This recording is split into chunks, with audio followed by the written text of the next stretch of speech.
Live and all right. I'm live. All right. DJ Ricky, it's good to see you here again, man. All right. And we look forward to your commentary to see what you got to throw in here. Well, tonight, I don't know. I just, all right. I'll tell you what tonight's theme is. I mean, here's my problem. The bill that the legislature passed, of course, at like 2 o'clock in the morning, which is basically hell bent on destroying homeschooling in Connecticut, was passed. Okay. And I got to give Rob Sampson, our state senator and fighter, some credit.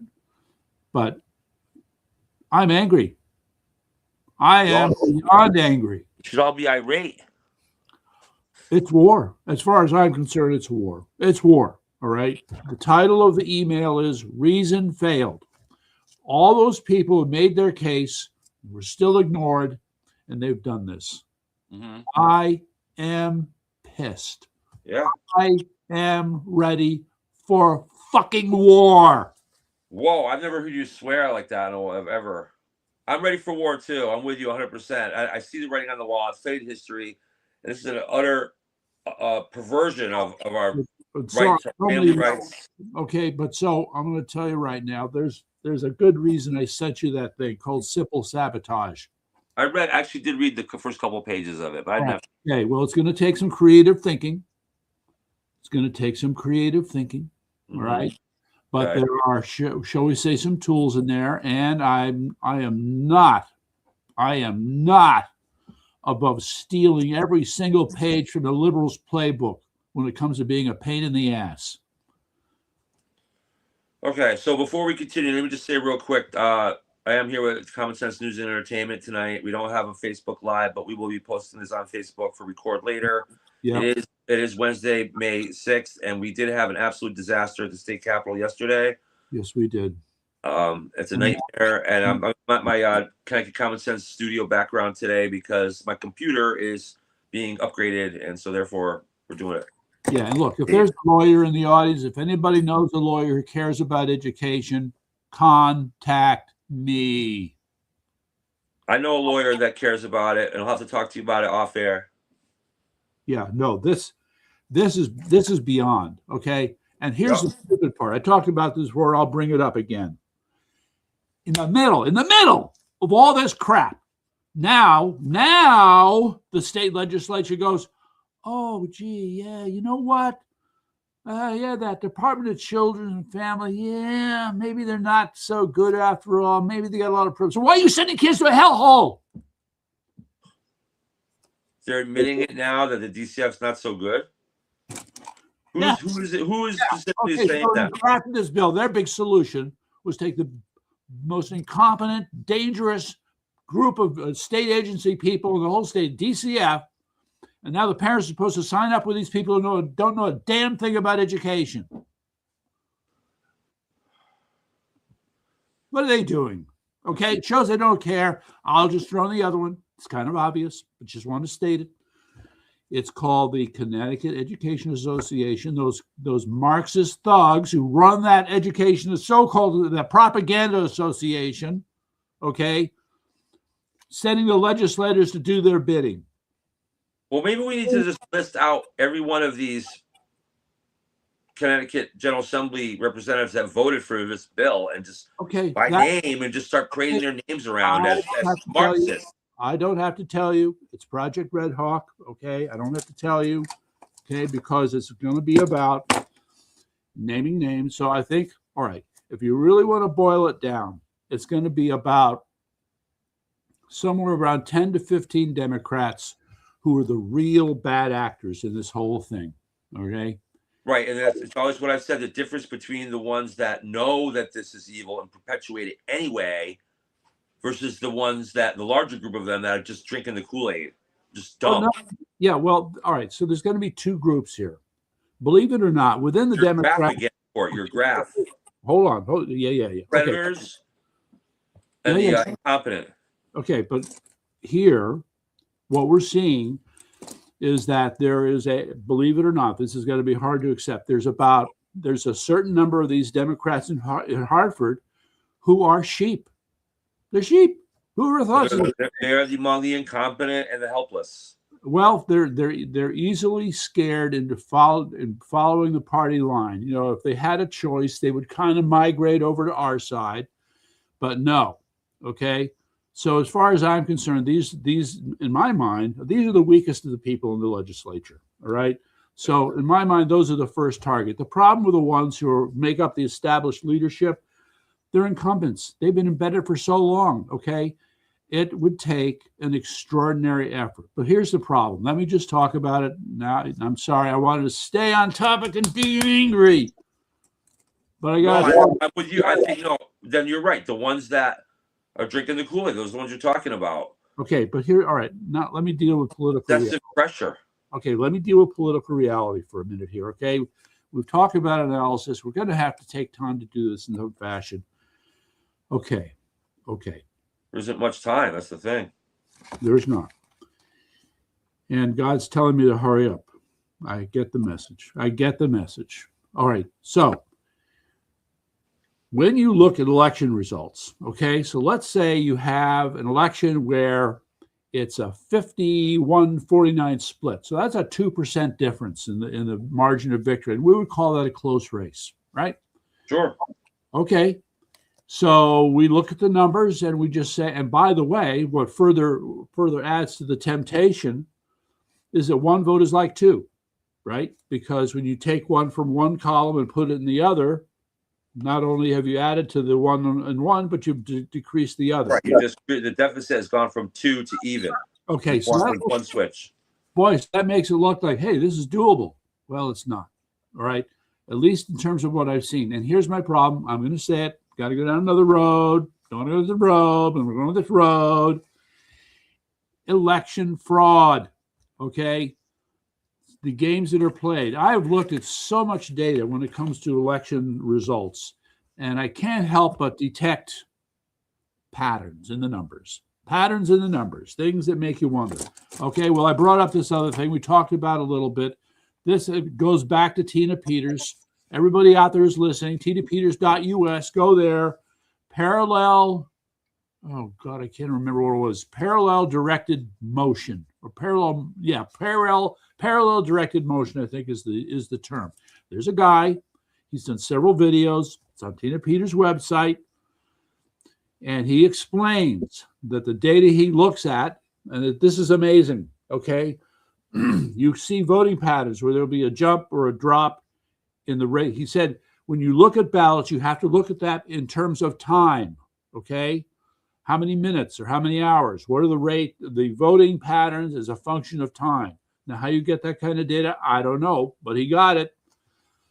And he shows that, at least with respect to Colorado, but I think he may have found it in other places as well, the slope, the rate of increase or decrease for both candidates is the same. How can you have rates of increase and decrease for both candidates show up unless it is rigged? Okay, it's rigged. All right, but what are we going to do about it? I don't have a good answer yet. So, but hold on. So now we come back to Connecticut.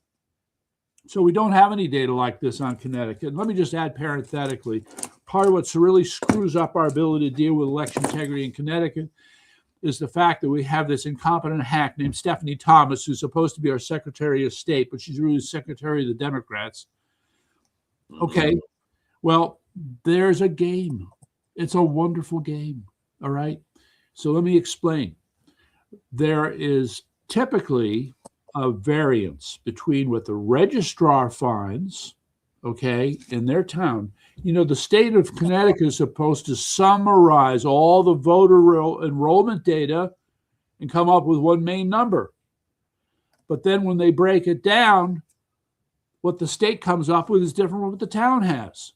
So in the case of Killingworth, let's say in round numbers, there's 5,000 registered voters, but the state of Connecticut says, no, we find there's 5,500.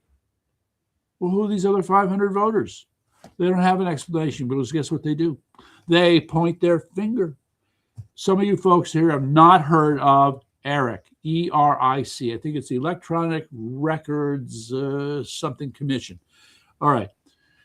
A scam organization, if there ever was one. Records and Information Commission, I think. So it's an acronym. And their purpose is to provide election integrity, according to Democrats. So it turns out the number of states, we'll go back a little bit. I'm digressing, forgive me. Okay, so this organization, ERIC, shows up on the scene a few years ago. And so somebody decided to go to the headquarters of ERIC. He wanted to meet the people and talk to them. Mm-hmm. Guess what? He walks into a huge empty room. There's nobody there. There's no headquarter group called ERIC, but they still exist. Just like the daycare centers in Minnesota. Yeah, in the same spirit. It's a fraud. Okay, so you got that kind of fraud. Now you got this fraud. So here's the issue. All right, just to get to now that I've set the picture here, a lot of states dropped out. They saw that ERIC was full of crap. So there's been the blue states that are using it, and they're and what will happen is if I go to the Democrat Secretary of State, Stephanie Thomas, and complain, she'll say, well, we don't manage the data. We're not responsible for it. We hand it all over to ERIC. And guess what? ERIC is not responsible to the state of Connecticut. ERIC is not responsible to you and me. I believe the Constitution says something about the Secretary of State being responsible for the election. It's just one more thing. I mean, oh God. Well, they ignore the Constitution. And do you see a pattern here? Yeah. Not only do they ignore the Constitution, but they ignore reason and logic and facts. Well, it isn't so much that. I know the integrity, morality, all of it. It's evil. So what is it? The only thing they're going to understand, though. Time out. Revolution. Time out. Yes, hell yeah, revolution. That's the only thing they're going to understand. Hold on. Okay, no. You're trying to make them seem like they're emotional and irrational. They are not. They are diabolical. They're evil. They're smart. They're The rank and file. They're well organized. They're well funded. They know where they're going. They know the leaders are. They know what it takes to hold on to power. The leaders are. The rank and file are emotional. They're playing on the emotions of the rank and file. Okay. With all the old women that march at the No Kings rallies. Okay. Those are all emotional. Fine. In the meantime, with this stuff that we're dealing with, okay, it's diabolical and evil and calculating and smart and actually succeeding right now. Yeah. What are we doing? We're just sitting here ranting. Right. We're sitting here debating it. Okay. Well, bullshit on that. Caroline Levitt going on the podium, just asking them to stop. No. You got to be able to address this in the way that it exists. All right. It's the war in Iran is happening here too. Okay. In essence, it's the red-green wave, and it's a major, and they've been picking up ever since the 90s. Yes. All right. Actually, ever since the 70s, they've been gaining ground. Okay. We need to get back to the main point here. Dealing with these creeps. Okay. And dealing with these creeps means educating the public. Okay. About the history and to understand how important and how their very livelihoods are at stake. Okay. Well, that's what we're going to work on after this show is over. Okay. That's what we're going to work on after this show is over. It's going to be about some flyers. Selena, wherever you are, we need to, I know what this has to be our job one after the debate. Okay? I agree. Okay. All right. So there are a lot of things to do, but we have to understand that every time you think in terms of things like this, I hate to say it, but they've been waiting for us. They've been waiting for us. They know what we're going to do. And look, this is what happened. I'm going to just to tell the story. Okay. When I was fighting Common Core way back when, okay, this was a classic case of a bunch of primitive know-nothings. I'm sorry, that would be the parents coming up against the establishment. That would be the Board of Education, the state board of there's a state board of education, but then the Department of Education, don't you love it? And then you have all these professional societies for principals, for superintendents, as well as the teachers union. It's just amazing how many different organizations they have that can fulfill different roles in order to maintain the power of the establishment and public education. While It's kids are failing in massive numbers. Yeah. Well, anyway, so, okay. So the good news, I mean, all right, we have to be more discerning. We have to be more discerning. All right. In all fairness, not all schools are failing. Not all teachers are bad. I mean, we find that in many respects, most of them are bad. Look, with the Education Council, we've been looking at all this data. All right. And yeah, it's pretty bad. Well, it's a sheep factor. It's a sheep factor too, because the teacher may be a good person, but they're told they have to teach these certain things, and they just go along with it. They don't want to lose their job, so well, do what they're told. Their bigger problem is not so much what they have to teach, as it is this whole issue around discipline. Okay, you know, the school systems will give you the song and dance about how we do not tolerate bullying. Yeah, like crap, you don't tolerate bullying. Look, I sat in a Board of Education meeting for Killingworth and Haddam. And these parents got up there to complain because that school board had done nothing for, count it, 3 years. 3 years over a kid who was bullying their child.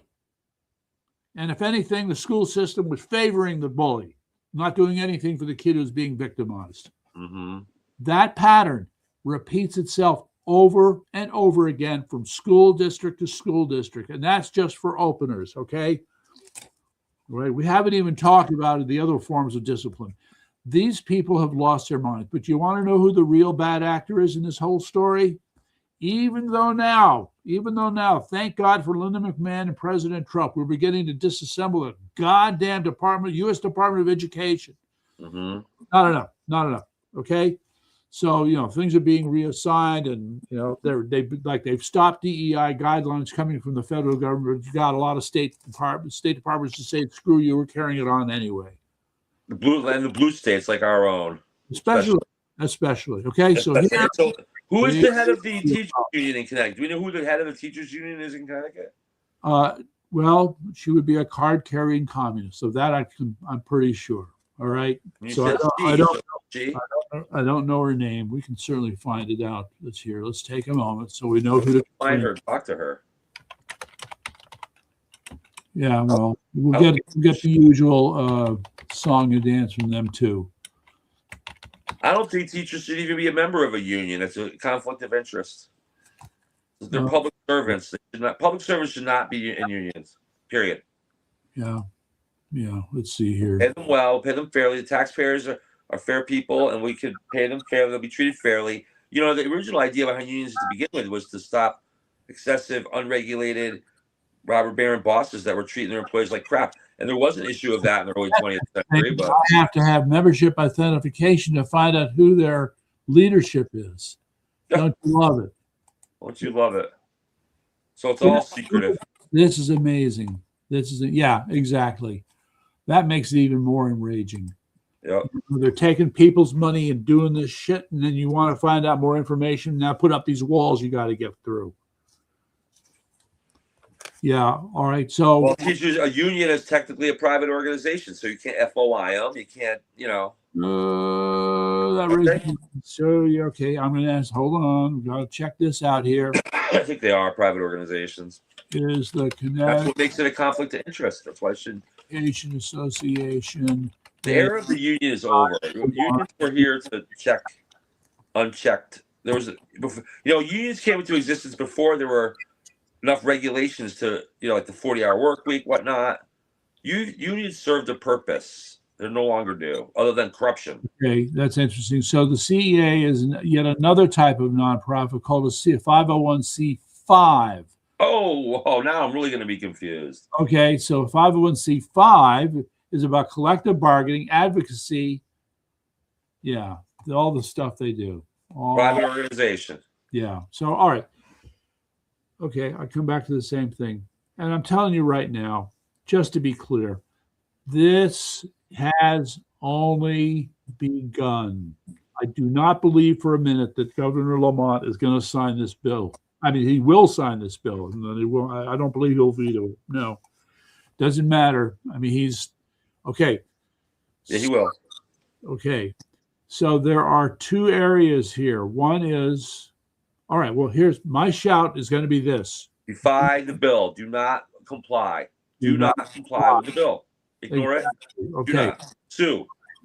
Okay, but in not complying, we have. Or I'm going to say I don't hear any of us talking about this. So, well, the problem is, I've always had these thoughts of when there's a terrible law passed, and there's been, I think, terrible laws passed through the years. I always thought to myself, what if everyone just said, we're not going to do this, we're not going to pay this extra fee, or we're not going to, be screwed here. And if everybody, or at least 3/4 of the people did it, there'd be no way that law enforcement could really get everybody.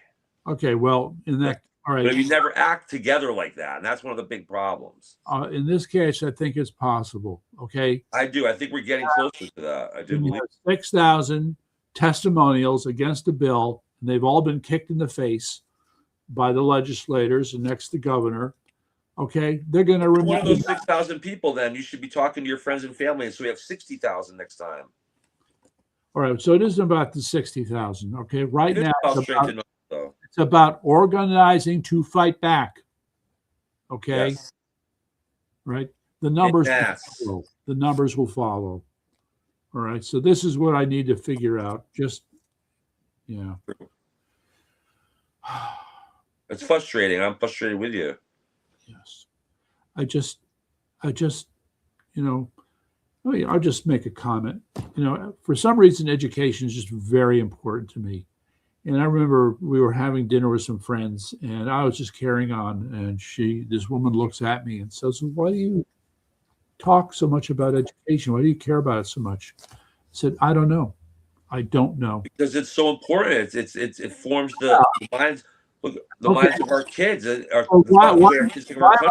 Why am I the big mouth about this stuff, though? It should be other people who are bitching, moaning bigger than me. Why me? We talk a lot about. Let me give you a proposal for a solution. Not really a solution, but it is a solution. We do a lot of increased homeschooling. Obviously, is one, right? But okay. What about? I used to work at the Loomis Chaffee School, and I used to think about, and I liked the headmaster there. The guy's name was John Rattay. Yeah. And I don't even really know what his politics were. This was a different era, but I really liked the guy. And I talked to him one time about starting like our own private schools. I was frustrated with liberalism back then too. I said, what about starting our own private school? Like, charter new schools for kids to go to. Yes. And do it in a way with that's, the Loomis Chaffee School, for example, up until I believe for the first 40 or 50, up until like the first 60 years of its existence or so, they didn't even have a tuition. They didn't even have a tuition because it was run by donors, donors to the school. So you could go there for free still.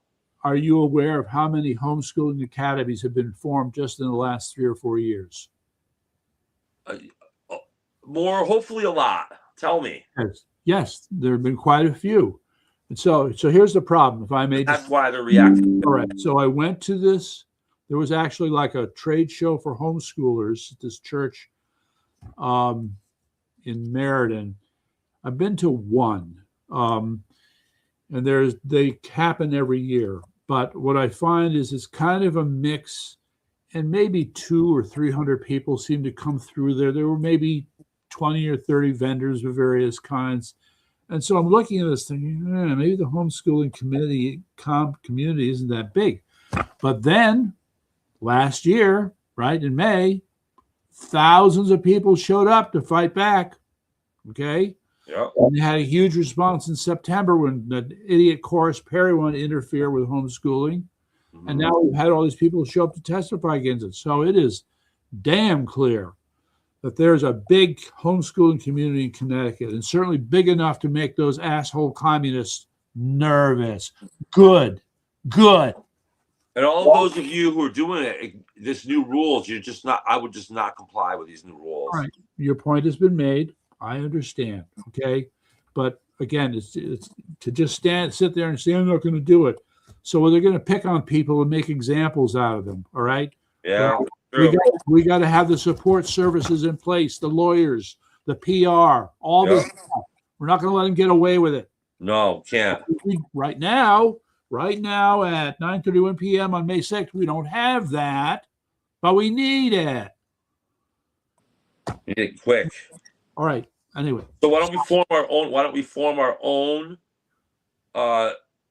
Freedom Patriot boards of education, unofficial boards of educations in the different towns. Patriot Board of Education. Okay. Yeah, like a group, just like I always said about RTCs. I'm saying the same thing. Okay, that sounds nice. Coalition that will be activists, that will pledge to be activists in that town. But doing pressure, what? Pressure, No, and stir up more people. Okay. What was it that got? Let me ask you this: Oh, look, what was it that got the colonists out of their homes in such big numbers to fight off the British? Okay, this is not the same thing. I know we like to refer to American history as a point of reference to teach us. I don't mean by grabbing muskets, but I mean by showing up at rallies and protests and, at Board of Education meetings. Okay, yes, there needs to be a group of people who are willing to do that. Large. Hard to find. Mm-hmm. I think we can say that. And you really have to stay on top of these their calendar of events. Okay, and it gets crazy because when you look at these boards of education, they have all different kinds of meetings. Sometimes showing up would be the right place to be at the right time, others not. So you got to understand what you're doing.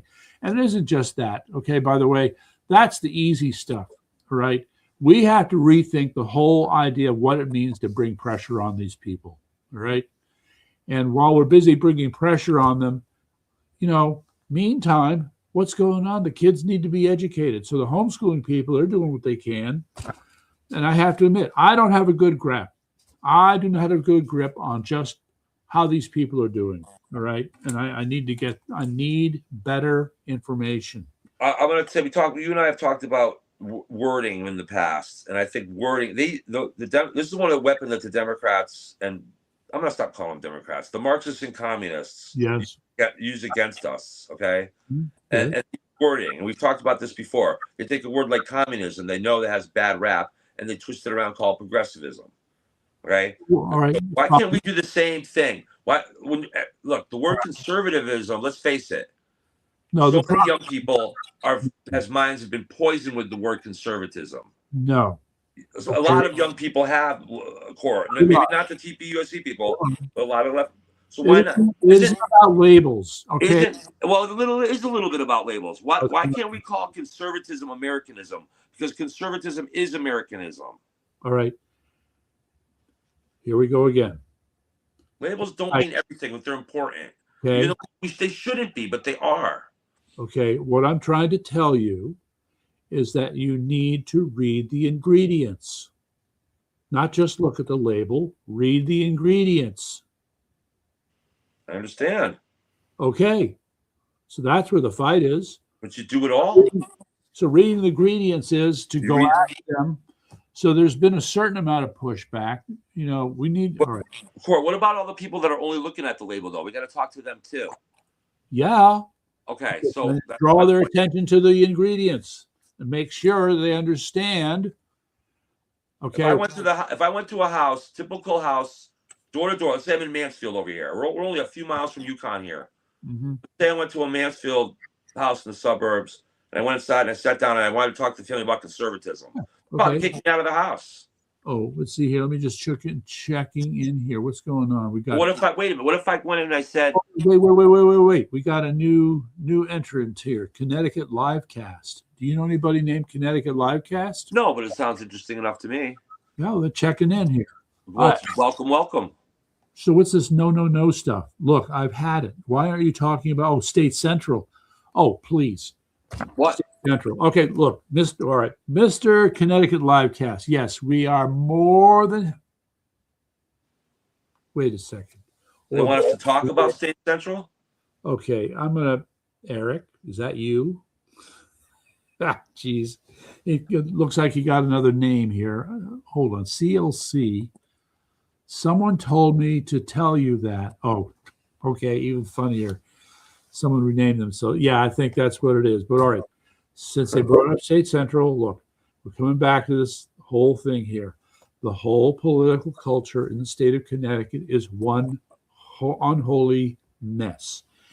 The Republican State Central group is partly to blame, but understand, Connecticut Live Chat, that the Connecticut State Central is, wait for the word, a culture, like another group of people. There's sort of this center of gravity that emerges out of everybody related to each other. You can have individuals who are great, but Yeah, there's about 15 or 20 of them in the state. and it gets ruined when they're in a group. Okay, that's the heart of the problem with State Central. All right, so I mean, Jason, you can testify to this. I talked to 2/3 of them on the phone, and I could tell you that he's right. There's probably about, I'm going to say there's 76 in the committee. Yeah. About 20 of them are probably really good people like us, but they're just 300 trolls. Yeah, good. They don't want to come forward and challenge and hurt their position, what they think is their position. Oh, okay. All right. So that's just it. And which I get that, honestly.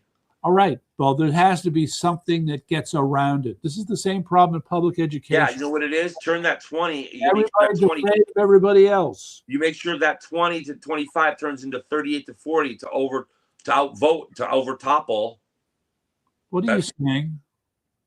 I'm saying you need, if you have 20, let's say there's 20 patriots on the State Central Committee, and I believe there are. We need 20 more, and that's enough to vote out Ben. Vote both these people out. Okay. Vote the chair out and create the change that's needed. I respectfully submit that you're not understanding the mindset of people who decide to walk into an RTC meeting and get involved in the first place. Okay. There's some number, and I count us among them, who would say we go in there with the intent of bringing about positive change. All right. Revolution. Well, you know, if it's about Connecticut, it's going to be about dealing with these goofballs and how they're screwing up the I would say if I were to join, and I am going to join the Coventry RTC, and when I do, I think they're a good RTC, so I don't know how much I need to do anything there other than you have to be careful. Well, they're a good RTC from what I tell. But what I think the mission of joining one of these bad RTCs is to bring positive change, but it's also to usurp and wipe out the enemy within. They don't think that way. I know. We need more people that do. Okay, well, why do so unless they understand what's at stake? So why did I send you that catalog, that booklet? What, the sabotage thing? Yes. What did you just say? What did you just say? Ben Proto's a saboteur. Oh God, no. I only read the first page or two. Remember?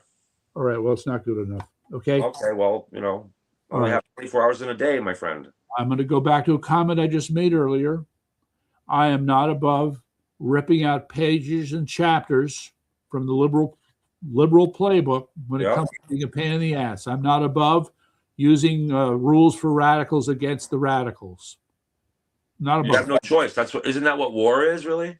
Isn't that what a velvet war is? Which is what we're engaged in. Is a velvet war? Velvet. I don't know. Velvet's beginning to wear a little thin, in my opinion. Well, I know, but that's what it is at this point. We're talking at this high level here, and I'm trying to get it down to things that we have to do. All right. But I guess we have to save that for later. Right now, this rant. Oh, yes, he is a saboteur. Yes. Yes. Well, you know, that word saboteur is a funny word choice because sabotage can come in many forms.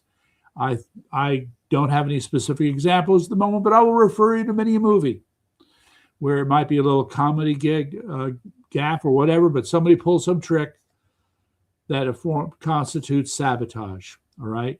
Mm-hmm. Now, in the meantime, when it comes to sabotage, you can be damn sure that the Democrats are doing everything they can to screw us up. Okay. But that all comes down to a whole area that we have not really done a good job with, and that is psychology. And I'll throw in sociology too. Okay. So now we're talking about Bernays. We're talking about the propaganda book. We're talking about all these different things that have informed what is otherwise known as Psyops, manipulating people. All right. Our problem is we don't like to manipulate people. We've just said, this is what we believe. These are the things that we should aspire to. This will make Connecticut a better place. Meantime, over in the other corner, the Democrats are screwing around with messaging. Oh yeah, we'll tell them this. Yeah, they'll believe this. Yeah, they'll be suckers for that. Yeah, we'll talk about it this way and make it Or seem good. project the evil they're doing on us and say we're doing it.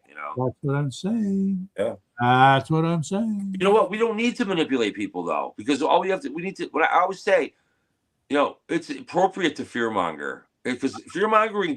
The term fearmongering, actually looked it up. What fearmongering means? Hey, yeah, of course you are. I'll get it. It's coming any minute. Fearmongering does not imply exaggerating. Truth. Mongering is exaggerating. No, fearmongering does not. The definition I read, fearmongering does not imply truth or false of what the fear is about. It's just stirring up fear. And if what you're stirring up the fear about is real, then it's not bad. You're telling people there's a monster about to come into your bedroom and eat you alive. You better move. It's a semantic distinction. And if there's really a monster, then you're really actually helping somebody out.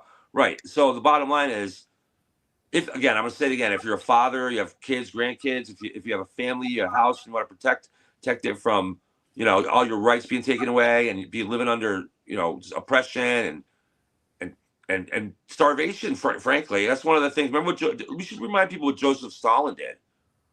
Okay. We should talk a little bit about what Joseph Stalin did by simply, with a few economic strings of evil, starved out. How many people starved to death because of Joseph Stalin? Okay. It's called Not So Fast. Okay. Not so fast. Okay. Expound on what I say, oh, sir. That's not about expounding. The point is that if you have deceived and fooled people enough to get them to believe what you want them to believe, you do not need to use violence. That's correct. Welcome to Connecticut. You ever see the end of V for Vendetta when they all march in the street, but there's no violence because there's too many? Okay. So look, it's kind of where we are here. It's just, you think, all right. Not yet, when we only have 20 people showing up at rallies, 30 people showing up at rallies. I mean, all right. There's a reason for that. I'm sure you've heard it before. And what it comes down to is, sorry, conservatives have jobs and liberals don't.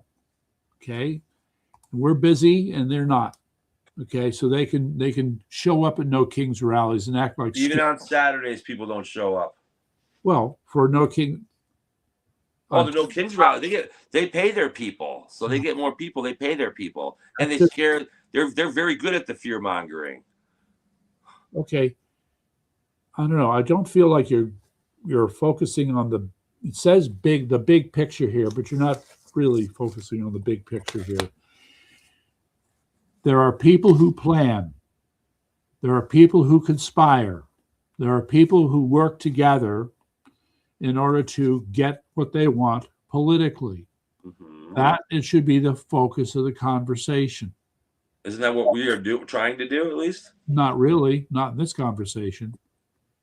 Okay. I'm talking about in general this year. I mean, this last 18 months. Okay. It's better if when we go back to our respective corners, to put a little time in, and that's right, planning is important. What's this here say? The doctor is in the house. Okay. All right. So you have to go door to door. We've been through this so many times. Oh, now they're bringing up. What are you bringing up? NATO or something here? What is this? Allies don't do shit. It's true. Well, there are a lot of people you count on that don't do shit. We got to do door to door. We got to do ground game, and then we need people for that. That's the answer. That's the solution. It's a long list of things, not just door to door. That's a key thing. Yeah. All right. So we get to make these plans and do them. All right. So where am I on this right now? I don't feel like I'm exhausted. I've certainly BS rallies. That's right. DJ. I feel like Common Sense News Entertainment could be a vehicle used to do that. Let's talk about rallies for a minute, okay? Because this is important. It's something that we don't do enough of. Now, the idea of a rally comes in many different forms. It could be as simple as, well, we wouldn't call it a rally, but yes, make plans and pass the ammunition. Well, and ammunition comes in many different forms. Let's say, Court, I need to talk about Lizzie. Are you talking about Lizzie Tintoretto? Tintoretto? What are you talking about? Lizzie. Is this the same Lizzie I know? Oh, maybe he'll explain. Okay. So One example is what was it? Connecticut Liberty. There's a guy named John Johnson who's very much a libertarian. Unfortunately, doesn't like Trump very much. But about sort of towards the later part of COVID, this guy was very good at putting together rallies in which hundreds of people showed up in Connecticut. Whoever thought such a thing was possible, but he was doing it. And I'll just give you one example. All right. There's a catering place in Branford called, what is it called? Something Winds. I can't think. Spring Winds, Summer Winds, or something like that. Okay. So it's a rather large catering place. It can take 300-400 people, and it's big. So he has this rally here. Well, not a rally. So it was really a dinner. Okay. Ah, there you go. That's how you get all the people. Well, that's one. But people got to pay for the food. I mean, it gets serious. So it was a case where, again, you had a lot of Republicans running for office. They got up on stage at various times and spoke. How he got so many people in the same room from all around the state is something that puzzles the hell out of me. But it's worth trying to do again. And you know what? I think we're kind of cutting our teeth on this idea with the debate. All right. We're getting experience in what it means to get people to come out. Yeah. That's important. Okay. All right. So then we got to build on it. I agree. Okay. And we'll figure out how to make that happen. You give them food. That's how. Well, so the debate's at a restaurant. ... Okay. Okay. All right. All right. So fine. So that's a part of it. But the nature of these rallies, they can be broad. They can be about political campaigns. They can be on specific issues. They could be just have a good time. Now, crazy me tries to find things that would draw people in. Lizzie, oh my goodness. What about? Okay, so remember the rally you went to in Prospect a couple Saturdays ago? All right, All right, and then we went to there's a rally this Saturday coming in Griswold, by the way. Yeah. Sorry. Now, when we go to these rallies, it's usually we come from out of town. All right, so I'm going to give you the Prospect one, for example. All right. We all came from out of town to go to Prospect. How many people there were actually Prospect residents? None, or 3 or 4, maybe? Pretty much none. Pretty much none. Yes. Now, how do we get the residents of the town to come out? From there, we build our coalition, local coalition. Okay. For DJ, I'm acknowledging what you're saying there about. We got to do local advertising for our rallies. What James Mayer is doing is great. Yeah. We need to get him. We can work with him and get better local offline advertising for his rallies, so people from the town show up. Okay. Well, look, what we've been talking about with Project Red Hawk fits right into this. Okay. Okay. So if we have people that so let's just go down the list. You're in Coventry. I'm in Killingworth. He's in Durham. We have Ansonia. Oh yeah, and then we got where Gino is. Gino's in where's Derby, I believe. Derby, right? So okay, so the list kind of grows. We got a number of people in different towns, right? And we got to look at each other and say, okay, so let's just pick a town like Wallingford or something that's kind of almost sort of central to these towns. Yep. All right. The only town that has its own electricity, its own power source for electricity. Nice. All right. So we want to hold a rally there in order to build up more interest. But this brings us to the next challenge. All right. Fine. You get a bunch of people to show up. There has to be follow-up. There has to be follow-up. Absolutely. So from those people, the people that actually took the time, I mean, they do right. Conservatives do work, so they show up on their day off. All right. Well, just to pick up. Those are motivated people, and those are the ones that we have to help us, Look, there's a rule. There's a rule. I violate this rule all the time, but it's an important rule. Okay. You meet somebody, they're interested. You get their phone number, you get their email address. Within 72 hours, you need to ask them to do something. All right, in order to get them to connect and be engaged. Yeah. If you don't ask them to do something, they'll just drift away. Okay. I agree. All right. So now you have 10 people that get together, and you have. We have to have a task list for each town, or probably could just be one task list to apply to each town. Well, all right. Have something for people to do. Okay. Well, this is part of our planning is to come back. So I would think. All right. start with the idea of a flyer. We're going to ask them to distribute it. All right. But they may have some other ideas. There may be things that they can do for social media. This is the other part we haven't really pulled together very. Wall-ing Ford. I think he was saying he mispronounced it, but okay. Yeah, Wallingford, Wall-ing Ford. Anyway, so so we do come up with a task list. And the way I would see this task list is to do, as we've been talking here, at least 2 or 3 key things. Mm-hmm. One, it could be as simple as voter registration, talking to the independents and selling them on why it's important to be a Republican and to vote Republican. Right. It's also part 2. If you're a Democrat, you suck. You know what? This all fits into those online profiles that I have too. And that would be where each town's group could compare notes and all the towns work together. That's where it all comes together. Well, I think there's a package to be put together from the walkaway movement. I haven't looked at their website lately, but look, if we were to take 5 or 6 different testimonials of people who walked away from the Democrat Party, pass them out, it's going to have an impact. All right. Nobody's even doing that. All right. Is walkaway successful enough to boast for 2 or 3, at least 1 or 2 people from every town they can say it was a success? That'd be great. It's not organized that way. Okay. Okay. Just I don't know. Since we're talking about it, let me just take a minute, see if I can find it. They do have a list of testimonials. I don't know if they tell how many from Connecticut or whatnot. That's a great organization. To the best of my knowledge, it's not. Well, look at state groups here. I'll be very surprised if there's one in Connecticut. What's going on here, guys? Why is this map so weird? What? It's all right. So they do have a map. It's not being very helpful here. Enter an address or zip code. All right. Okay, 064. That gets us.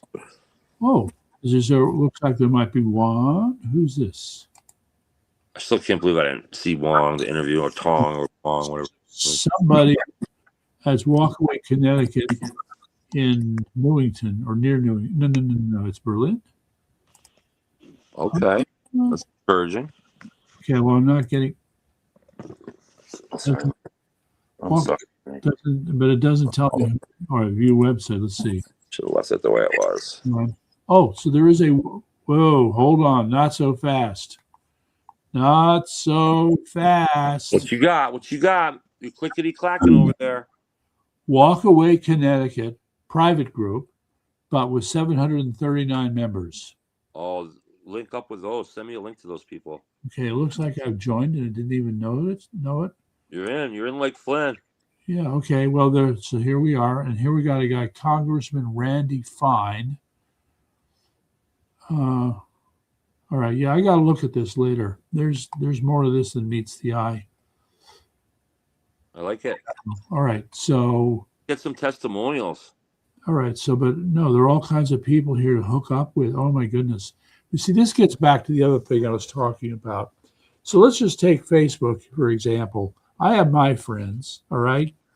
And I go, look, I'm just going to rattle these off. Here's one guy. Like Roger Plant. He has a huge number of people following him. Who's this other one? 89 mutual friends. Social media is very powerful. Friends, 48 mutual friends, 15, 35. And so we look at them and see, you all got to share what you got with other people. This has got to be able to turn out something here. Oh, all right. Here, I'm going to love this. Here I go. Hey guys. This is what it's all about. We know that, again, we've said it before. There's a lot of little groups around Connecticut that are smaller than ours. We bring them all together. There's a couple that are bigger than ours, like the CTRA is a good example. They're sponsoring that debate with us, Hey, I was on WTIC radio today, too. Yeah, with this. So what happened with that? There. It went well. Okay. We both made fun of Reese and I both made fun of Aaron, and Yeah. But we didn't get heavy enough to make to offend the CTRA. But we made fun of her, the question mark. He knows about the our flyer with the question mark with Aaron. He thought it was funny. Yeah. Okay. And the only thing that is I wanted to plug the actual link, but he didn't give me a chance to. I kind of talked with him along, and I didn't get a chance to do that. But otherwise, he definitely talked about both debates. And I was going to ask him why they make people have a vaccine to do their debate tomorrow night. Right. Anyway, but I decided not to, and the reason why is we got along so well, and I want to be on his show a little bit more often. They have 100,000 listeners. I mean, who does? WTIC 1080 Talk Radio. There's all right. Huge audience. Okay, so but are they going to become a platform for conservatives? They are. They do talk about. Who was on? Who I waited for 30 minutes to get online. A little more than that, actually. Okay. And you know who it was that they were interviewing for a while? It was Peter Lamage. Right. Yes. And they had him on for almost a half an hour, I think. I heard a lot of his interview, and he's a good dude. He really is. I don't know. He's one of the guys that knows what it's like to live under communism. I mean, having grown up in Albania. All right. I don't know where I think his heart's in the right place. I helped him with a fundraiser in Arlington once. I saw him in Coventry recently. All right, so hold on. Let me just, or I'll do it two different ways. Oh God, don't tell me this is not working. It is. All right, maybe you can kind of see that. So that's for DJ Ricky. That's my email, dude. I'm going to send in the comment too, but contact me, man. I'll just count on you to be able to read that. So everything's smaller tonight on my phone instead of the normal webcam and desk. Okay. But I have Lenny with me, so okay. Because, I mean, he's bringing up the same thing we've been talking about all the time here, okay? Which is, getting people from each of the districts. All right. Right. And this is tantamount to that. Yeah. All right. So hopefully I'll get an email from him. All right. So we got about 10 minutes left. Do you want to shift gears, talk about Iraq for a minute? Iran. Okay. Okay. So there's a deal. They're on the cusp of a deal, supposedly. And I say to myself, Israel's upset about this deal. Yeah. And I want to say I'm with Israel. And I want to say that I want to go back to the beginning of the war about almost 3 months ago now, 2.5 months ago, when the 8-minute speech Trump made at the night that the bomb started falling. Yeah. And I want to ask you, to where end have we stuck to that commitment? And I'd say not at all. What? What was your question? Trump made a speech the night the war began. Yes. And discussed the objectives of the war. Yes. And now the war is coming to an end with a deal, supposedly. Okay, look. And to what end have we met those objectives? People are too narrowly focused on this bullshit. Too narrowly focused, okay? No, I'm giving you the big picture this time. No, you're not. I want to say, what about the people of Iran? All you're doing is looking at the deal, okay? There's a lot of other moving pieces in this story here. I'm getting to that, and I'm going to get to that. I agree. So what do you mean you agree? You just I'm giving you the overall thing. Now I know that all I'm saying is I am confident and I'm hoping that something is going on behind the scenes here that will lead to the end of this regime in Iran. Okay, so let me share a few for you. By the way, let me just say, and a shout out. Okay, everybody, I'm sending you over to tousi.tv. You too, Jason. tousi.tv. Okay. Right. If you want to be absolutely up on the very latest before anybody else. Okay, we've talked about this before. Yeah, I know. You've studied them before. This guy gets there first. Okay. Nobody else even reports on what he's reporting on, and he's getting stuff from the ground. Okay. His father lives in Tehran. Okay. He's from Iran, lives in England. So is there any unity in Iran right now then? No. What made you think there was anything like that? What unity? What are you talking about? Well, then what kind of a deal do we really have? Oh, God. All right. Just take that word and throw it away. There is no deal to talk about here. Okay. This is fluff for the audience. Okay. Because you have these fools and idiots who sit around and say they expect a deal. We want to get out of there as quick as we can. We expect a deal. And while they're saying it, they have no concept of how we've been jerked around in the past by Iran when it came to, quote, making a deal. Stop already. Oh my God. Okay, you're right. It's fluff, but is it really? Because the bottom line is It's stop fighting. We've stopped attacking them. We're letting loose on all these things. So what's going on? Right. What's going on is he has to play footsies with Congress.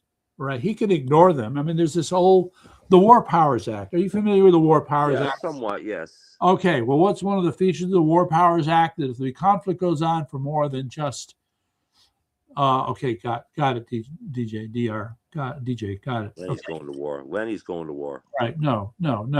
Slow down. Okay. I mean, Lenny. I understand the footsies with Congress. I get it. If anything is ever resembling five-dimensional chess, it's Iran. Okay? You've got the IRGC. You've got the people in the street. You've got the Kurds. You've got Balochistan. You've got the Israelis. Okay? You've got us. You've got the Straits of Hormuz. All right? Each of these requires a different set of strategies. I understand it's complicated. Okay. So stop sweating over the bullshit deal. Okay, I'm taking your word for it. Thank you. I'm taking your name. I'm the big picture. I want to see no more Mullah. I better see I'm going to give it till the end of the year, even January. I don't want to see the mullahs in power anymore. I want to see an ally in Iran. All right, so you're on my schedule now. That's great. That's good to see. I know it'll take a little time. It can happen overnight. Oh, it's not going to happen overnight. No. No. All right. So, for example, just to give you some hope, one of the reports from Taussie, I guess it was Taussie or some other source, that it is now on the order of thousands. Okay, thousands of members of the IRGC and Basij who are either, quote, defecting, or here's another one, beating feet. Good. You have guys who are in the IRGC saying, I don't want to be around for this. I'm not that religious. Holy moly. Yeah, that's right. I want a Big Mac. I'm going to go to Turkey. I'm going to have a Big Mac. I'm going to have a Big Mac in Turkey. Oh, Iraq's been looking pretty good lately. I think I'm going there. Okay. So these guys have been leaving the country. They can't take the heat. Good. All right. I'm with them. I got some news for you. You better pay attention because it's so goddamn true. There's going to be more pressure from more people now. A hell of a lot more pressure. Okay. Good. So you're making me feel better. You're still sticking around. Might want to take a clue from the ones that are leaving town. Follow them. Okay. Anyway, so this is background information. You know, I'm looking out for the people of Iran. Anybody in Fox or anywhere else talk about these defections at all? No, they have not. Well, I'm looking out for the people. I'm glad to hear it because you know what? I'm looking out for the people of Iran too. I want them to be, remember, make Earth great. And that's just a little piece of the puzzle. The people of Iran deserve a better life. And if we take Iran and make it into a free country, not us taking it, making it into a free country, allowing it to become a free country, then we have now just won a little piece in the war against the free world, against the, it all matters. It all matters. Wait, you trailed off there. Too many dots. Finish the sentence. Against the free world, against the world of dictatorship and socialism, communism, Islamism, whatever you want to call it. We've taken that brick. We've taken that piece, Iran. It's a big piece, by the way. All and, right. It's important. I would like to rephrase what you just said. Mm-hmm. Okay. By bringing stability to the Middle East, okay, then we will have reduced the amount of Islamic terrorism that's going on, but that's in the Middle East. We have the kind of stuff that's going on in America, which is another problem. This is a bigger problem. We both recognize that this aggressive posture by the Islamic community to proselytize, to demand, to take control is getting out of control in this country. It sure is. All right. Sure is, especially in Michigan. All right. So Iran, a regime change in Iran will make a small but significant contribution to dealing with that. All right. Correct. All That's right. why that's another reason why it's very important. Fine. But in the meantime, let's go to part two. Part two is the Mideast region itself. Call it the Persian Gulf region, for lack of a better term. All right. You go from somebody who's been trying to promote terrorism to someone who's going to try and promote prosperity for the region. Correct. You know, a lot of those countries are poor. They don't have a lot to work with. But the fact of the matter is that Iran has a large number of incredibly smart people to help them use that intelligence for good rather than blowing people up. You know, I think it's something a lot of them are waiting to do. Okay. There's an not so off the wall comment. There was this doctor who used to live in Iran. His father was a part of the Iranian government back then.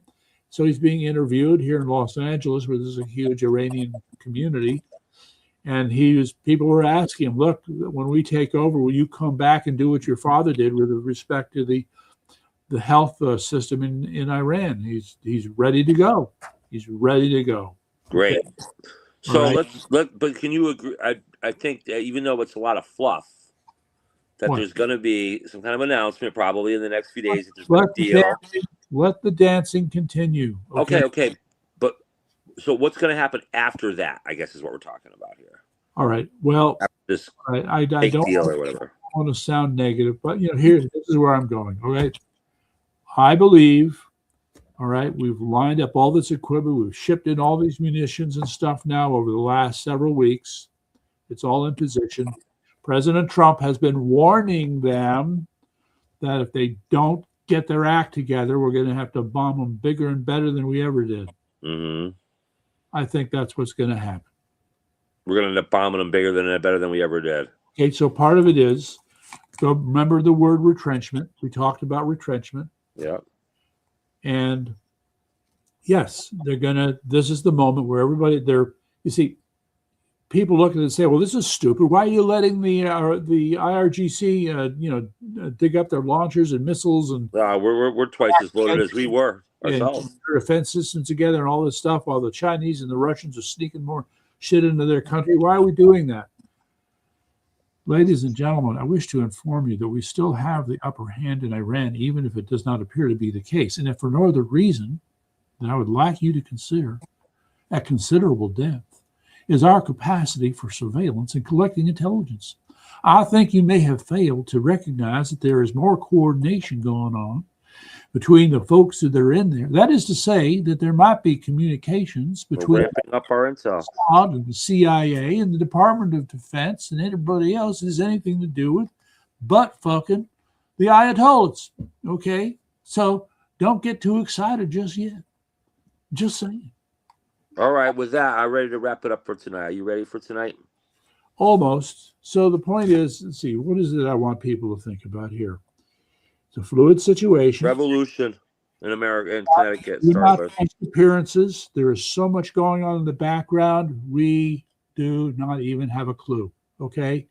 And you can expect that sometime in the next, let's say, week, some number of those things in the background will burst into the foreground.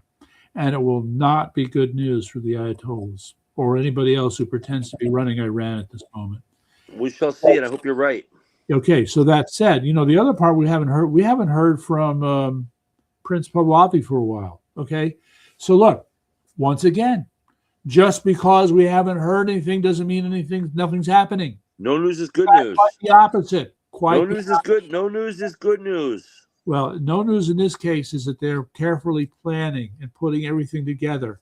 It's about I don't know why I'm such a big pain in the ass about this, but to rebuild these institutions.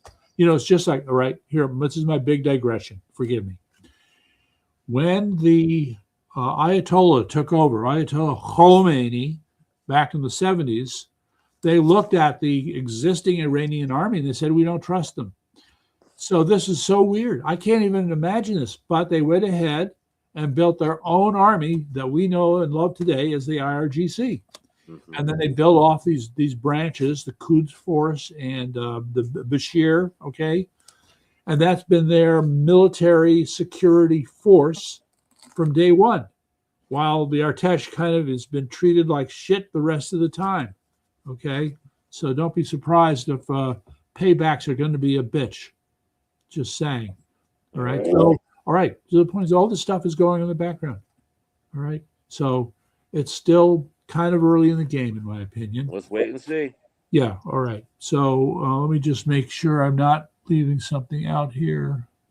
We talked about Connecticut. We talked about education. We talked about Iran. Tausi.tv. Time to talk about bed. Got to get up early. So Yeah, I'm done for tonight. All right. All right. So it's been another good show, and just stick with us. And we're gonna get this. This isn't live tonight for us, but we're gonna get it posted later, and we'll be back tomorrow night. Bye for me. Okay. All right.